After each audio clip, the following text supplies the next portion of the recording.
A Bíblia nos fala que quando alguém se converte, alguém se entrega a Cristo, acontece uma festa no céu. Mas o que acontece dentro de nós quando nós aceitamos Jesus como Salvador? Vamos conversar um pouco sobre isso?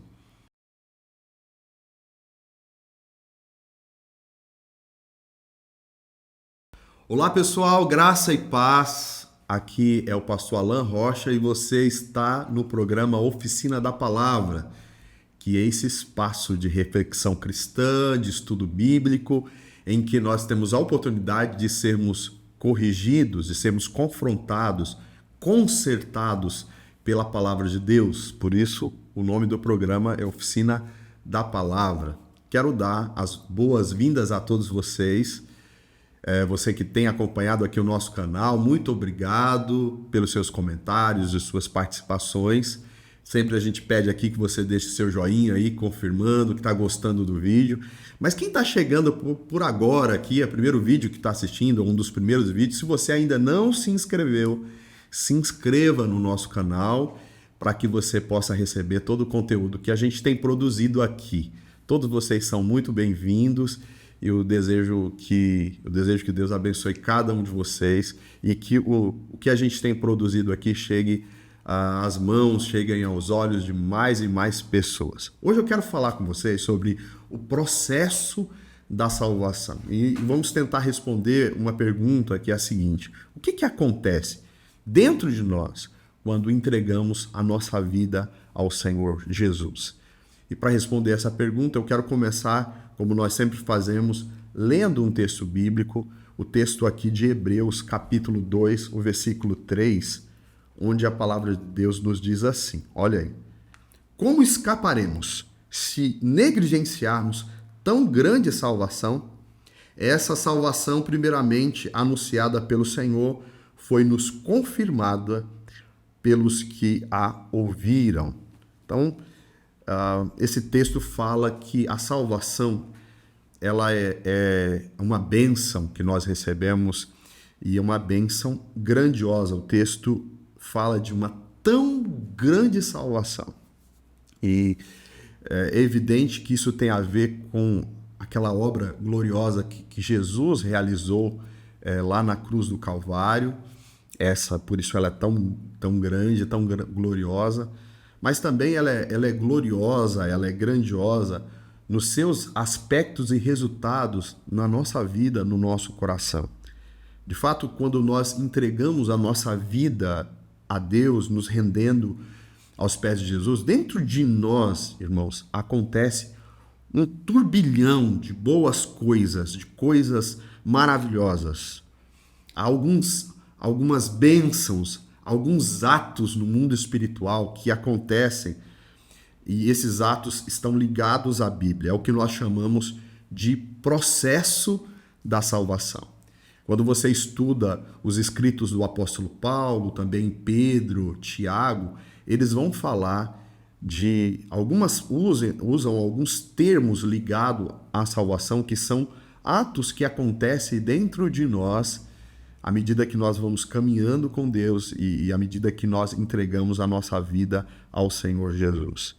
E esses atos são esses: a eleição, nós somos eleitos, a eleição, aí vem o chamado, vem a conversão, vem a regeneração, vem também a justificação, santificação, perseverança, glorificação.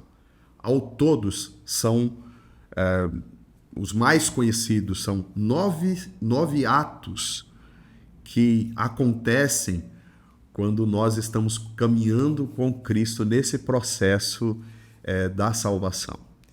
E seria muito importante que você compreendesse isso, né? Isso tem a ver com um processo. O processo da salvação tem a ver, mas é ao mesmo tempo diferente de o plano da salvação. Presta atenção nisso. Existe o plano da salvação e o processo da salvação. O plano da salvação é Cristo, é a cruz, é a obra que ele realizou por nós lá na cruz do Calvário. O fato de que nós estávamos longe de Deus, afastados do Senhor, estávamos condenados à morte e a palavra nos diz que o Senhor nos salvou por meio do sacrifício de Jesus. Jesus morreu na cruz, Deus enviou o seu Filho para nos salvar. Esse é o plano, através de Jesus, da sua cruz, do seu sacrifício, que nos traz perdão. Mas quando nós entendemos o plano e o aceitamos na nossa vida, o que acontece dentro de nós? Eu entendo, biblicamente, que há um processo, um caminho, como se fosse também uma escada, onde há alguns degraus, e nós vamos subindo nessa escalada da fé. Há um caminho, e nesse caminho há alguns passos que vamos dando na direção do propósito e de vivenciarmos tudo o que Jesus propõe para nós. E como nós falamos, o primeiro desses atos é o que a Bíblia chama de eleição. Nós somos eleitos por Deus. E o texto aqui que fala sobre esse tema é o texto aqui de 2 Tessalonicenses 2,13. Queria que você acompanhasse aí na sua Bíblia. Esse texto diz assim: mas nós devemos sempre dar graças a Deus por vocês, irmãos amados pelo Senhor, porque desde o princípio Deus os escolheu para serem salvos mediante a obra santificadora do Espírito e a fé na verdade. Aqui a palavra que aparece que Deus os escolheu para serem salvos, em algumas traduções dizem que foram eleitos por Deus. A ideia aqui é que antes mesmo da gente aceitar Jesus como Salvador, Deus já tem um plano para cada um de nós. Deus já nos conhece de antemão, sabe das nossas escolhas. Deus já sabia quem vai ser salvo, e esses que Deus já sabe quem vai ser salvos, esses são chamados de eleitos ou escolhidos por Deus. Um outro texto que fala sobre esse ato da eleição diz o seguinte, a palavra de Deus. 1 Pedro, capítulo 1, versículo 2. Olha o que diz lá. 1 de Pedro 1, 2 diz assim: escolhidos ou eleitos de acordo com o pré-conhecimento de Deus Pai, pela obra santificadora do Espírito Santo, para a obediência a Jesus Cristo e a aspersão do seu sangue. Graça e paz lhes sejam multiplicadas. Esse texto também fala daqueles que são eleitos, que são escolhidos por Deus. Nós explicamos isso. Nós não entendemos que Deus já pré-determinou, que ele já definiu quem vai ser salvo, quem não vai ser salvo. Nós entendemos que a maneira de Deus eleger as pessoas, ou essa palavra da eleição, tem a ver com o pré-conhecimento de Deus. Deus já sabe quem são aquelas pessoas que no futuro, diante da mensagem, entregarão a vida a Cristo. E esses são chamados de eleitos, e nesse sentido, Deus já tem um plano para cada um de nós. Nós já somos eleitos. Então, o primeiro ato da salvação na vida de um crente, o primeiro passo, é um passo que Deus dá, que é o passo da eleição. Ele já nos escolheu. Nós já somos eleitos. Ele já conhece os planos que tem para nós. Esse é o primeiro ato, a eleição. O segundo ato é o chamado. Chamado. Essa palavra é a ideia de que, uma vez que Deus quer que nós sejamos salvos, Ele nos colocará numa condição em que nós vamos ter contato pela primeira vez, ou algumas vezes, ao Evangelho. E esse contato com o Evangelho, isso é o que a Bíblia chama de chamado, né? A oportunidade que a gente tem de ouvir a palavra. Esse chamado tem a ver com a pregação da palavra. Eu escolhi o texto aqui de Romanos capítulo 10, os versículos 14 a 17, onde a palavra de Deus diz assim: como então invocarão aqueles em quem não creram? E como crerão naquele de que não ouviram? E como ouvirão se não houver quem pregue? E como pregarão se não forem enviados? Como está escrito: como são belos os pés daqueles que anunciam as boas novas. No entanto, Nem todos se submeteram ao evangelho, pois Isaías disse: Senhor, quem creu na nossa pregação? E aí ele conclui dizendo: consequentemente, a fé vem pelo ouvir, e o ouvir da palavra de Cristo, ouvir a palavra de Cristo. O que esse texto está dizendo? Que há um ato de Deus que é um passo aí para a nossa salvação no processo, que é a pregação. Alguém um dia chegará para nós e vai anunciar a palavra para nós, isso por meio da pregação. Por isso que a pregação é tão importante. E nesse ato há uma participação humana. Não a nossa que estamos sendo salvos, mas a participação do evangelista, do pregador, daquele que nos abre a Bíblia e expõe o evangelho para nós. Esse texto diz que essa pessoa ela é abençoada, diz, belos são os pés daqueles que anunciam as boas novas. Então nós somos eleitos e, em segundo lugar, nós somos chamados. E a maneira de sermos chamados é através da pregação do evangelho. Deus enviará alguém para nos anunciar a palavra, e isso faz parte do trabalhar dele na nossa vida. O terceiro ato no processo da salvação é o que nós chamamos de conversão.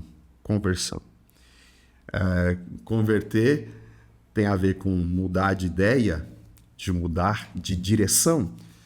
Então, você é chamado e o evangelho é pregado para você, as boas novas são anunciadas para você, e aí você tem a oportunidade, diante desta exposição, de acreditar ou não, de se render ou não a essa palavra. E o nome disso é conversão. É o terceiro ato que nós estamos expondo aqui para vocês. A ideia é assim: você está caminhando numa direção até que você é confrontado pelo evangelho. Alguém chega para você e anuncia a palavra, fala da palavra para você, fala de Jesus, e nesse momento, você sendo confrontado, você, em primeiro momento, talvez seja convencido de que você está no caminho errado. Então, essa é a oportunidade de você se converter. Converter nada mais é do que mudar de direção e começar a caminhar em outra direção. O texto que eu escolhi para falar sobre conversão é Marcos, capítulo 1, os versículos 14 e 15, que diz assim: Depois que João foi preso, Jesus foi para Galiléia proclamando as boas novas de Deus.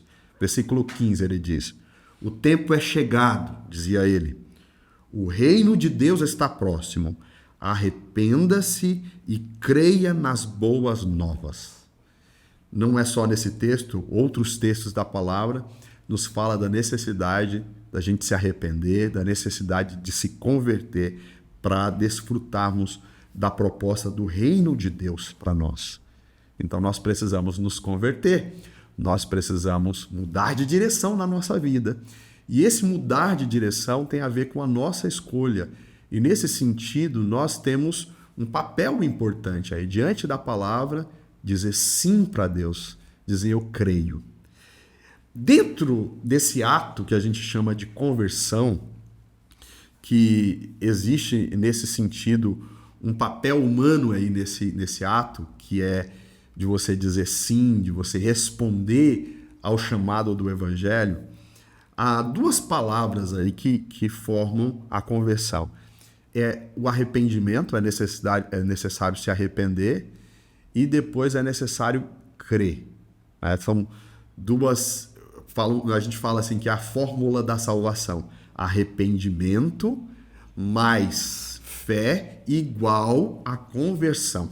Então esse é o gráfico aí que a gente entende como dentro o que é a conversão. E eu quero ler dois textos aqui falando sobre a conversão para vocês. Primeiro, falando sobre a necessidade de arrependimento como uma das partes da conversão. Lucas capítulo 5, o versículo 31. Jesus lhes respondeu: As pessoas saudáveis não precisam de médico, mas sim os doentes. Versículo 32. Eu não vim para chamar os justos, mas sim os pecadores, para que se arrependam. Então, no processo da conversão, né, no ato da conversão, é necessário o arrependimento. Sabe o que é o arrependimento? A palavra que aparece como arrependimento é metanoia, mudar de mente, mudar de pensamento, mudar de ideia. Você está achando que está numa direção certa e alguém vem e diz, você está na direção errada, você é pecador, você precisa de Jesus e a sua salvação está em Jesus, você precisa aceitar Jesus como Salvador. Então você se arrepende do seu pecado, se arrepende de suas escolhas, se arrepende reconhecendo que você precisa de Deus. Muda a sua forma de pensar e começa a pensar em voltar para Deus. Isso é o ato. Por isso que a palavra fala em arrepender. O segundo ato, né, o segundo elemento, vamos dizer assim, o ato é a conversão. Tem dois elementos. O primeiro é o arrependimento e o segundo é a fé. Né? Vamos lá, para a fé agora. Romanos 10:10 diz assim, pois com o coração se crê, é necessário crer para a justiça, e com a boca se confessa para a salvação. Como eu disse, o ato aqui que nós falamos, esse terceiro ato, é o ato da conversão, é a junção do arrependimento mais a fé igual à conversão. E a ideia é assim, você se arrepende dos seus atos, você entende pela palavra que você precisa de Jesus. O crer aqui refere-se à fé salvífica, à fé que produz salvação. Essa fé nada mais é do que você realmente acreditar que o sacrifício de Jesus na cruz foi suficiente. Quando você se arrepende e crê em Jesus, então está acontecendo ali a conversão. Esse é o terceiro ato nesse processo, é o terceiro passo, é o terceiro degrau nessa escada que você está subindo na direção de Deus. O quarto ato é a regeneração. O que é regeneração? A regeneração é o ato de Deus, através do seu poder e por meio do sacrifício de Jesus, de produzir em nós nova vida, de fazer-nos nascer de novo. Regenerar é gerar de novo, é fazer nascer de novo, é produzir vida espiritual em nós. Isso acontece quando, entregando a vida ao Senhor Jesus, há um ato de Deus. Na verdade, a salvação é todo um ato de Deus em nós, né? Toda a salvação é pela graça, é um milagre de Deus que acontece em nós. Mas existe esse ato específico que a gente chama do ato do novo nascimento, também chamado de regeneração. E o texto que eu escolhi aqui é o texto lá de João 3, o versículo 7, quando Jesus olha para Nicodemos e diz, olha, não se surpreenda pelo fato de eu ter te dito, é necessário que vocês nasçam de novo. Os versículos de 3 até o 5 é um diálogo de Jesus com Nicodemos, quando Nicodemos chega para ele e começa a falar uma série de questões, talvez ali questões teológicas, e começa a puxar um assunto sobre questões bíblicas com Jesus, e Jesus vai ao ponto, dizendo, Nicodemos, eu tenho que te dizer uma coisa, eu vou te dizer essa coisa direto, você precisa nascer de novo. Nicodemos tenta desconversar, porque ali ele entende perfeitamente o que Jesus está propondo para ele, então ele tenta desconversar e começa a dizer, olha Senhor, será que eu tenho que entrar no ventre da minha mãe e nascer de novo? E Jesus está dizendo, olha, você sabe o que eu estou dizendo para você, eu estou falando que você precisa de uma regeneração espiritual, você precisa nascer de novo. E aí Jesus está dizendo para ele, olha, o que nasce da carne é carne, mas o que nasce do Espírito é Espírito. Então ele está dizendo assim que a gente precisa viver um novo nascimento na nossa vida. E o motivo de nós precisarmos nascer de novo, de Deus gerar nova vida em nós, é aquela palavra lá de Efésios capítulo 2, versículo 1, dizendo que todos nós, antes de conhecermos a Cristo, estávamos mortos em nossos delitos e pecados, condenados, perdidos. Então nós estávamos mortos. Então, para a gente poder caminhar com Jesus, o Espírito Santo vai precisar gerar nova vida em nós. O que é essa nova vida em nós? É a habitação do Espírito Santo. É que o Espírito Santo passa a habitar dentro do nosso coração, dentro da nossa vida. Isso é a regeneração. Isso é nascer de novo. Depois, se você puder conferir, O texto lá de 1 Pedro 3, o versículo 9, diz assim a palavra de Deus ali, que todo aquele que é nascido de Deus tem a semente de Deus no seu coração. Essa semente da nova vida, né, essa presença de Deus em nossa vida é o Espírito Santo. Então, o que significa nascer de novo? Significa receber a habitação do Espírito Santo no nosso coração. Isso ali acontece simultâneo à conversão, à regeneração. É um ato simultâneo que acontece quando nós somos impactados pela palavra, nós começamos a entender essa palavra e o Espírito Santo é derramado sobre nós, o Espírito Santo vem sobre a nossa vida, gerando, nos fazendo nascer de novo.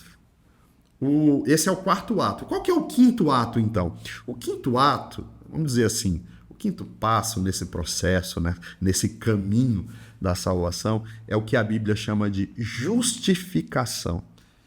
Olha, para por um instante aqui. Olha quantos atos magníficos acontecem dentro do nosso coração quando nós estamos tendo esse encontro com Cristo.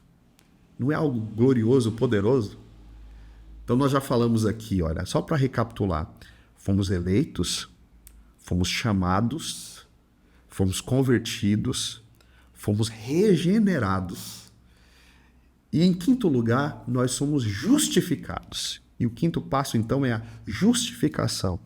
Eu escolhi 2 textos aqui para a gente entender o que significa. Um texto é o texto aqui de Romanos capítulo 3, o versículo 21 a 24, onde a palavra de Deus nos diz assim: mas agora se manifestou uma justiça que provém de Deus, independente da lei, da qual testemunham a lei e os profetas.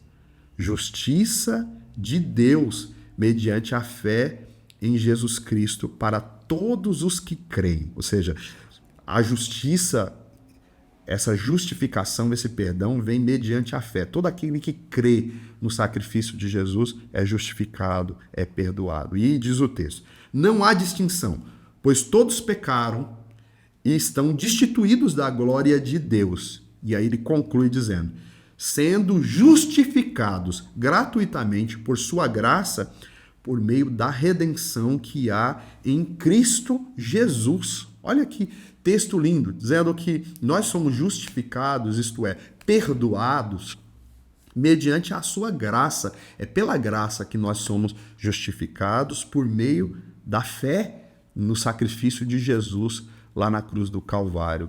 Justificados. Outro texto que eu quero citar para vocês é o texto aqui de Romanos, capítulo 5, versículos 1 e 2, quando diz o seguinte, ó, tendo sido, pois, justificados pela fé, temos paz com Deus, por meio do nosso Senhor Jesus Cristo, por meio de quem obtivemos acesso pela fé a esta graça, no qual agora estamos firmes e nos gloriamos na esperança da glória de Deus. Aqui está falando sobre o processo da salvação, dizendo que então nós somos justificados pela fé, e pelo fato de nós sermos justificados pela fé, nós temos paz com Deus por meio de Jesus Cristo. O que é a justificação, gente?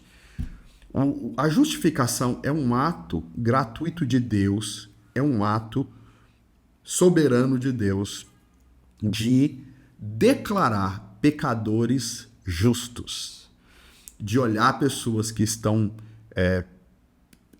em pecado, em falha, e que vêm para Deus e Deus os declara inocentes, perdoados, justificados. A palavra justificação usada pelo apóstolo Paulo aqui é emprestado do mundo jurídico. Dentre as muitas formações do apóstolo Paulo, ele era formado também em direito, um grande conhecedor da justiça romana, do entendimento jurídico daquele contexto.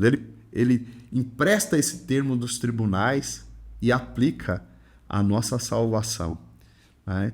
Então ele está aqui nessa comparação dizendo que na salvação, nesse processo, é como se Deus fosse um juiz e nós estivéssemos diante dele como pecadores e fôssemos dessa maneira declarados inocentes. Deixa eu tentar exemplificar isso, porque às vezes fica um pouco confuso. A ideia é assim, imagina que Deus é um juiz sentado num trono e nós somos os réus.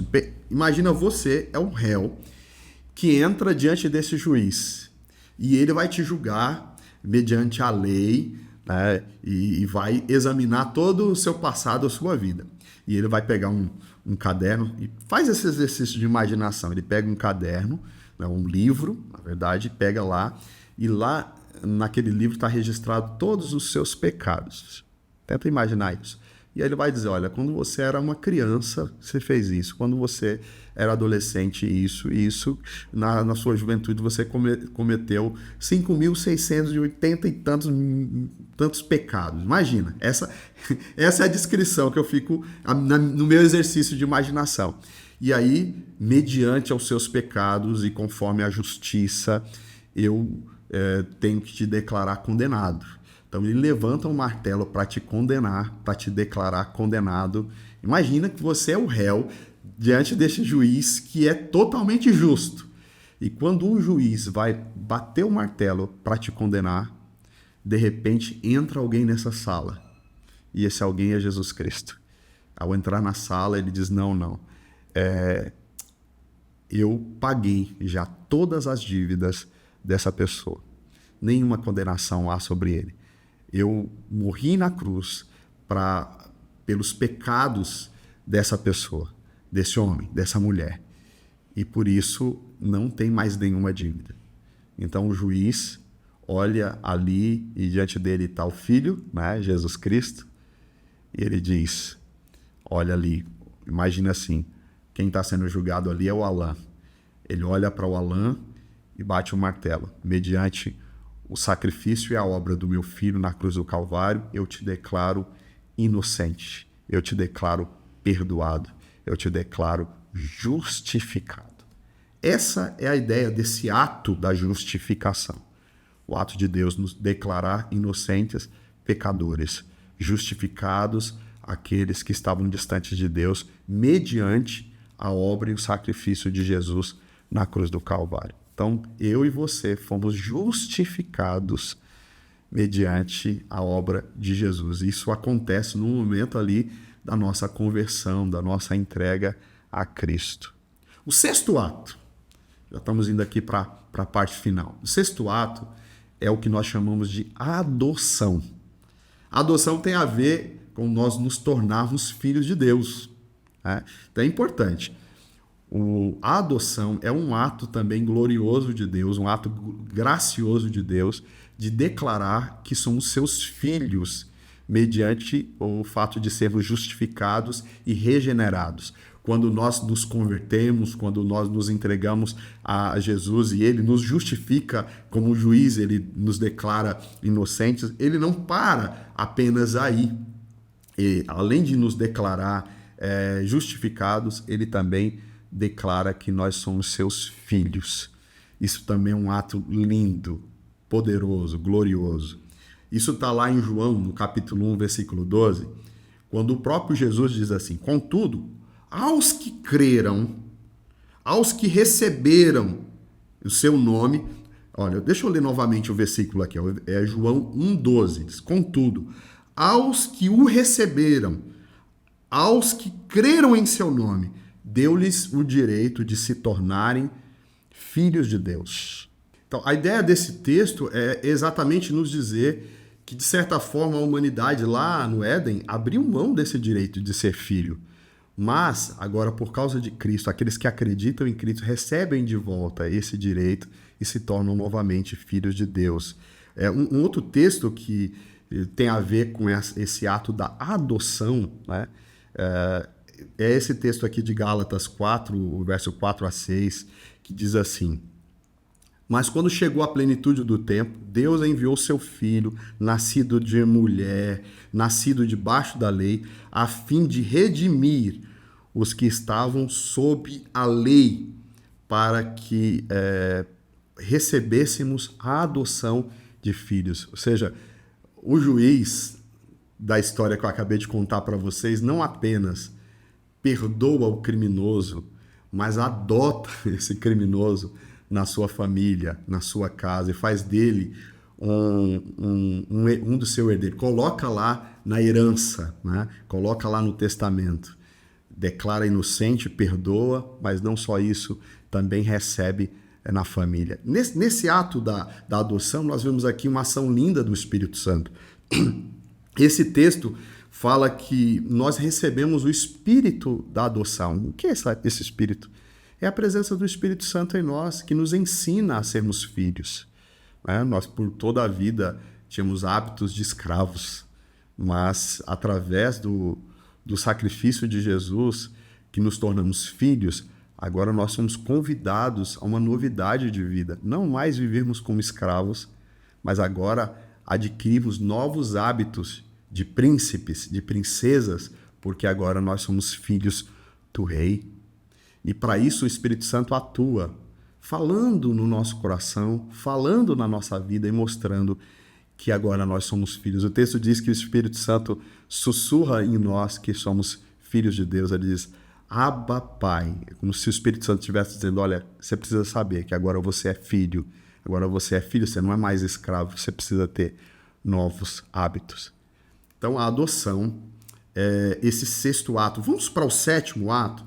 O sétimo ato é a questão da santificação. O que é a santificação?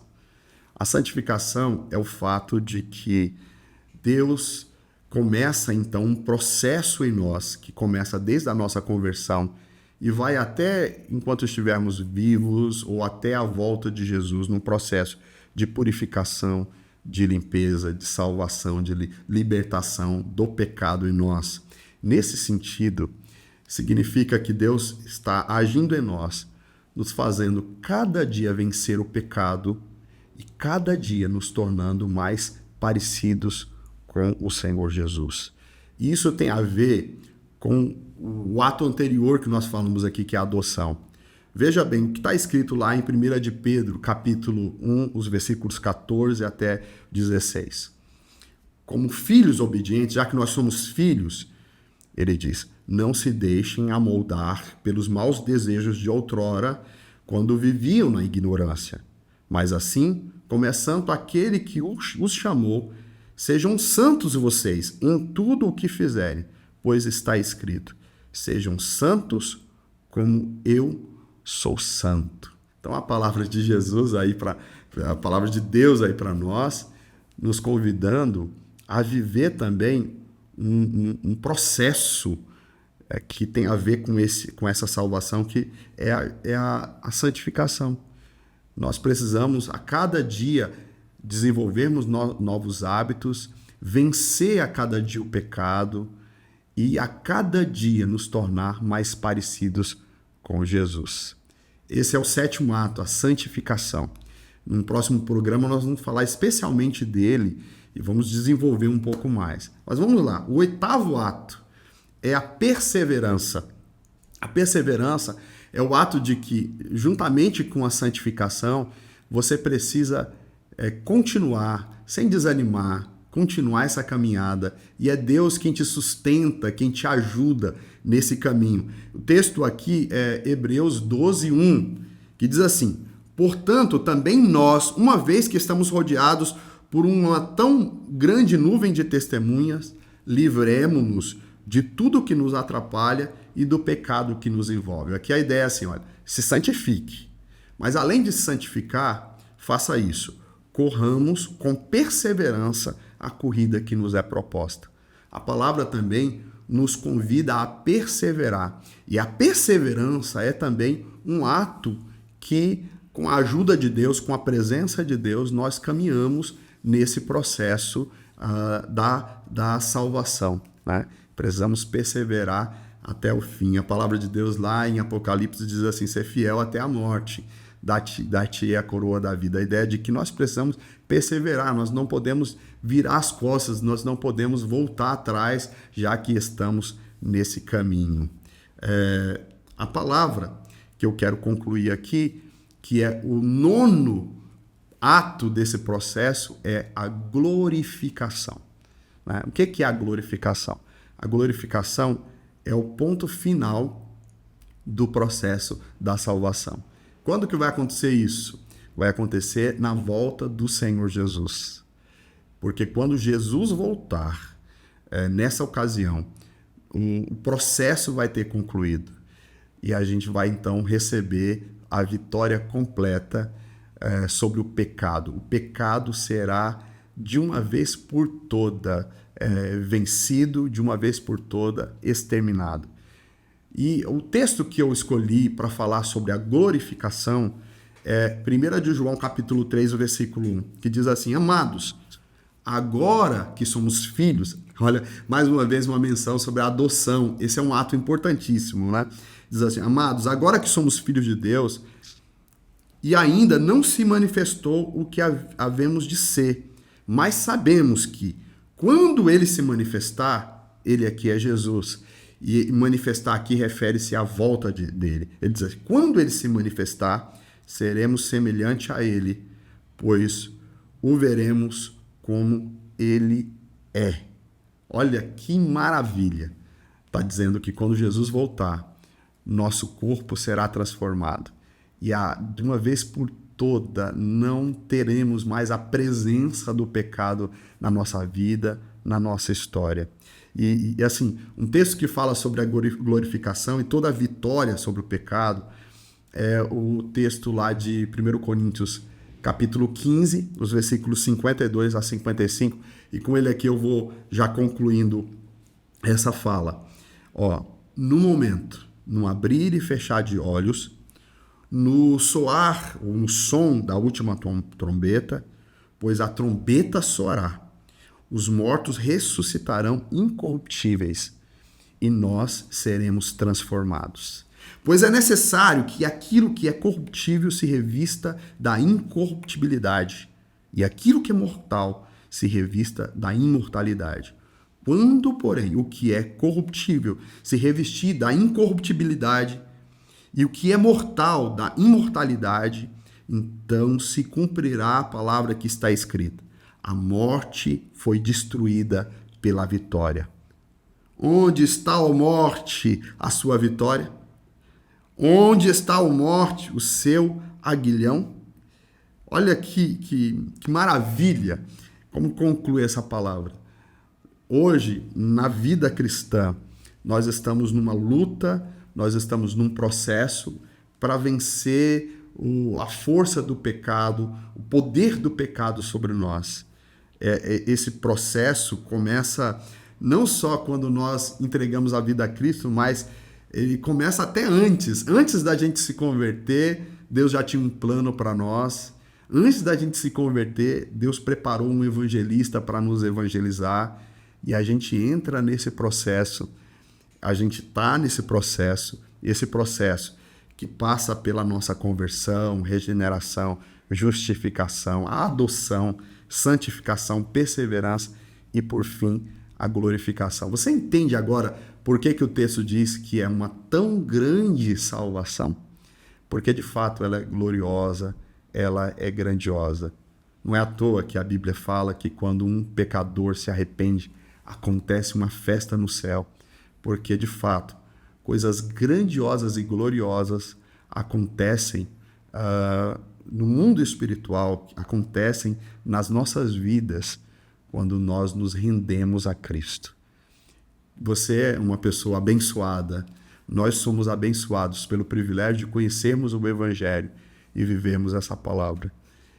Que Deus te abençoe, que você valorize a salvação, que você valorize o sacrifício de Cristo, toda a obra linda que Ele tem realizado na sua vida. A gente vai encerrar o vídeo por aqui. Eu queria que você deixasse o seu comentário, sua pergunta, alguma coisa que você não compreendeu.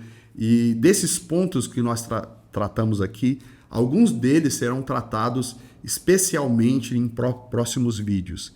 Então, se você quer ouvir mais sobre algum desses temas aqui, deixa o comentário. Diz assim: Pastor Alan, comenta sobre esse assunto, comenta um pouco mais sobre esse tema. E assim nós faremos. Que Deus abençoe a todos vocês. Obrigado por estar aqui conosco. Deus te abençoe.